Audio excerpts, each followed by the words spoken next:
After looking at screenshots from my preliminary task, the college magazine, and compared to my final product, Your Music Updates magazine, I have found that I have gained a deeper understanding how to use a lot of technologies such as Quark and Photoshop especially. I have learnt things such as how to cut out images using the Magic Wand tool and Lasso tool, edit photos, how to apply drop shadows to images and text, how to create text with detail, etc. This came in useful when creating my masthead to my magazine and also making things such as my main cover image stand out with a drop shadow. On Quark, I have learned how to create columns of text and create drop capitals, also how to import images, text and other things from Photoshop, how to create a double page spread, etc. These technologies have taught me what makes a successful product and how it is done in terms of production. I have learned that too many colours can make the magazine look messy and cluttered, especially if these colours are bold. Therefore, on my final product, I decided to use a limited colour palette and aimed for keeping the colour limit on my main cover down to a maximum of 3 colours.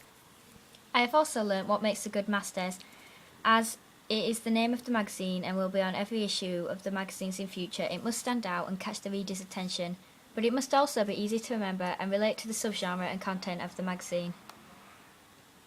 Also, the masthead creates synergy and is an important aspect when it comes to a magazine's house style and the sale of the magazine. The masthead is placed on every page of the magazine and therefore must be eye-catching and yet simple. Also, looking back at my preliminary task, I have found that my photography skills have shown an improvement now that I know how to use the cameras with a greater understanding and was able to use the studio for white backdrops, etc. And this also made me aware of the surroundings of the photos can make a large impact on the quality of the photo.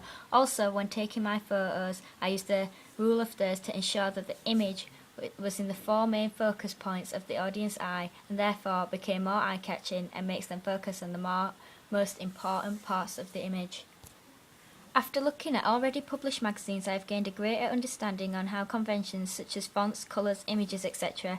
is a large influence when trying to target a particular type of audience. For example, darker colours such as black would be used to connote rock indie magazine reader, whereas colours such as pink and blue would be used on a pop magazine to become more appealing to that specific audience.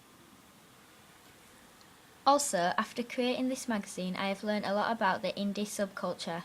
For example, I have learnt things such as what they wear, what they like to do, the music they are interested in, and how this influences what types of magazines, etc.